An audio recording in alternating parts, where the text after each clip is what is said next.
Halo Mangga Mania, balik lagi bareng Reko Mangga. Seperti di judul, kali ini kita mau bahas Blue Lock lagi. Di video Blue Lock sebelumnya kita udah bahas pemain-pemain yang masuk ke line up Blue Lock 11. Dari kelebihan, skill, sampai kenapa mereka cocok ditempatin ke posisi-posisinya. Nah, di video kali ini kita mau bahas jalannya pertandingan antara Blue Lock 11 melawan Timnas Jepang U20 yang di chapter terbaru kemarin baru beres babak pertamanya.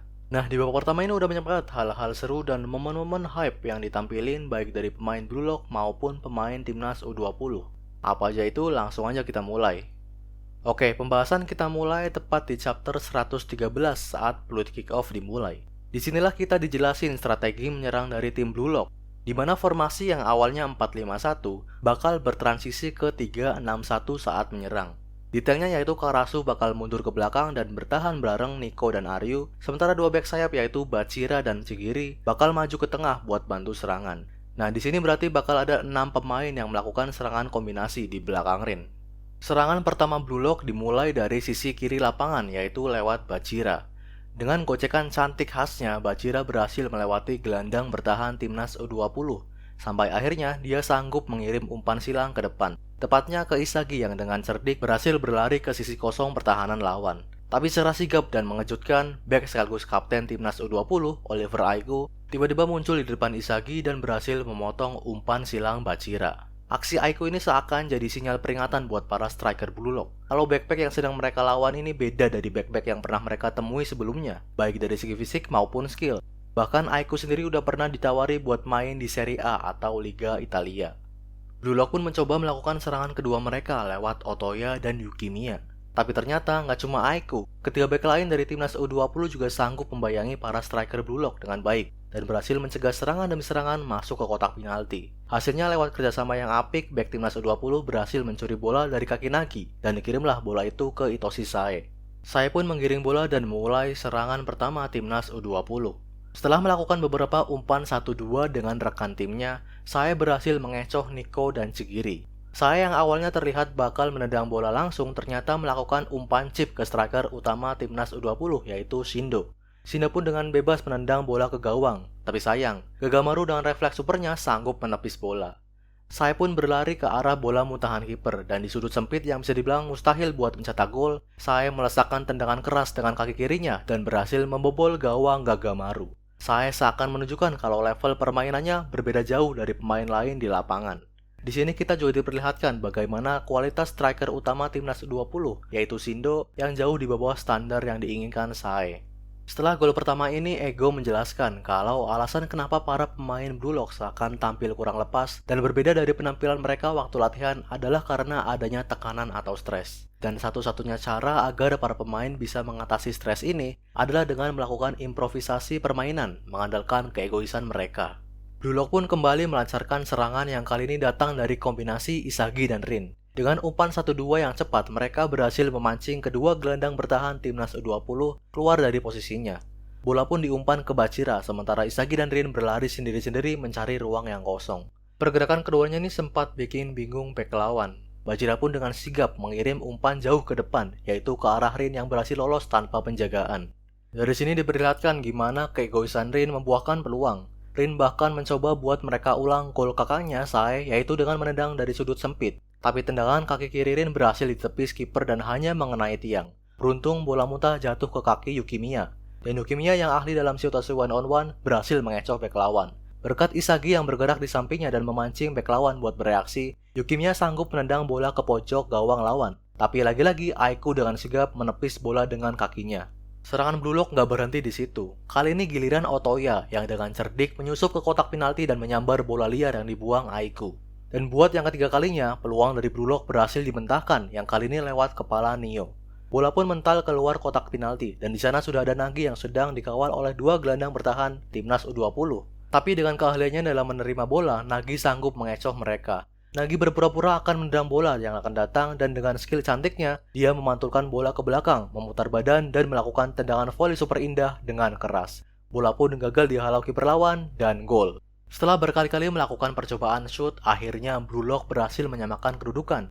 Dan yang jadi faktor kuncinya adalah permainan improvisasi yang dilakukan Rin. Rin yang dengan keegoisannya berhasil menendang dari sudut sempit seakan merusak formasi back-back Timnas U20. dan menciptakan skenario yang menguntungkan buat para penyerang Blue Lock. Di gol ini kita juga bisa lihat kontribusi Isagi, mulai dari kerjasama umpan 1-2-nya dengan Rin, sampai pergerakan tanpa bolanya yang mengecoh bek lawan. Ego bahkan bilang kalau pemicu kebangkitan Rin adalah Isagi sendiri. Timnas U20 pun nggak mau tinggal diam. Lewat Itoshi Sae, mereka kembali melakukan serangan. Tapi kali ini, Rin datang buat mengambil bola dari kaki sang kakak. Setelah duel one-on-one yang sangat sengit antara keduanya, Sae berhasil mengelabui Rin dan menggocek bola melewatinya. Sae pun berlari dan di depannya sudah ada 3 striker yang siap menyambut umpan. Dan disinilah Nico menunjukkan kebolehannya dalam membaca permainan. Nico berhasil menebak arah bola operan Sae ke Sendo. Bola yang baru diterima oleh Sendo berhasil ditendang menjauh dari penguasaannya, dan bola liar tersebut berhasil didapatkan oleh Karasu. Karasu pun mengawali serangan balik dari tim Blue Lock. Dengan pengamatan Karasu dan kelincahan Otoya, keduanya melakukan kerjasama buat menyerang lewat sisi kanan lapangan. Tapi di sana, bek kiri timnas U20, Darai dan sang kapten Aiku dengan sigap menutup pergerakan mereka. Saat semuanya mengira serangan Blue Lock bakal terhenti, dari belakang berlari pemain tercepat di Blue Lock, Chigiri, menyusur tepi lapangan. Dioperlah bola itu ke Chigiri dan dengan dribble super cepatnya, dia sanggup melewati Aiku dan membawa bola masuk ke wilayah pertahanan timnas U20. Chigiri pun mengirim umpan silang ke Karasu yang ikut membantu serangan. Karasu yang mengira kalau dirinya nggak dikawal mencoba melakukan tendangan jarak jauh, tapi tiba-tiba Sae datang dan berhasil memblok tendangan Karasu. Bola mutah pun mendarat ke kaki Rin, dan di depan Rin sudah ada Aiku yang bersiap buat menghentikannya. Tapi Rin nggak sendirian. Isagi berlari mendekat dan mengajaknya melakukan umpan 1-2. Di sini Aiku udah sadar kalau tim Blue Lock terdiri dari pemain-pemain egois yang selalu memprioritaskan diri sendiri buat mencetak gol. Makanya Aiku gak terpancing dengan Isagi dan tetap membayangi Rin, yaitu dengan memposisikan dirinya agar Rin gak bisa menembak dengan kaki kanan utamanya. Dan disinilah Rin mengeluarkan senjata rahasianya. Dengan memakai si luar kaki kanannya buat menendang, bola pun meluncur keras dan berbelok dari luar, sampai akhirnya membobol gawang timnas U20. Tendangan ini benar-benar jadi kejutan gak cuma buat para pemain dan penonton di stadion, tapi juga buat pembaca sekalipun. Buat yang nggak tahu, teknik tendangan trivela ini emang teknik tingkat tinggi dan jarang banget dipakai pemain-pemain profesional. Dan buat gue pribadi, ini momen paling hype selama babak pertama. Setelah 40 menit waktu berjalan, Blue Lock akhirnya berhasil membalikkan kedudukan menjadi 2-1. Dan sebagai respon, timnas U20 memajukan kedua gelandang bertahan mereka buat membantu serangan. Sementara Blue Lock bakal memakai plan B, yaitu formasi di mana semua pemain bakal ikut bertahan kecuali Nagi, yang dipersiapkan buat melakukan serangan balik lewat skill penerimaan bolanya. Timnas U20 pun melakukan serangan lewat kerjasama Sae bersama ketiga striker, dan salah satu striker tersebut, Cho, berhasil lolos ke depan kotak penalti tim Blue Lock. Tanpa ragu dia pun langsung menendang bola dari luar kotak penalti. Tapi berkat tackle Nico yang berhasil mempersempit ruang tembaknya, Kagamaru sanggup menebak arah bola dan kembali melakukan penyelamatan. Di sini lagi-lagi kita diperlihatkan betapa mandulnya striker timnas U20. Nah, setelah bola berhasil ditepis, bola liar tersebut jatuh ke kaki Sae. Dan meski dibayang-bayangi oleh Isagi dan Bachira, Sae sanggup menerobos keduanya dan melakukan crossing ke depan gawang. Di sana ada Sendo yang siap menyambut bola, tapi sebelum bola sampai ke kakinya, Rin berhasil membuang bola tersebut. Tapi lagi-lagi Sae berhasil mendapatkan bola liar dan tanpa pikir panjang, langsung mengirim tendangan first time ke pojok atas gawang. Saat semua mengira gol bakal tercipta, Aryu tiba-tiba melakukan lompatan akrobatik ke belakang dan dengan kakinya yang panjang, berhasil mencegah bola masuk ke gawang.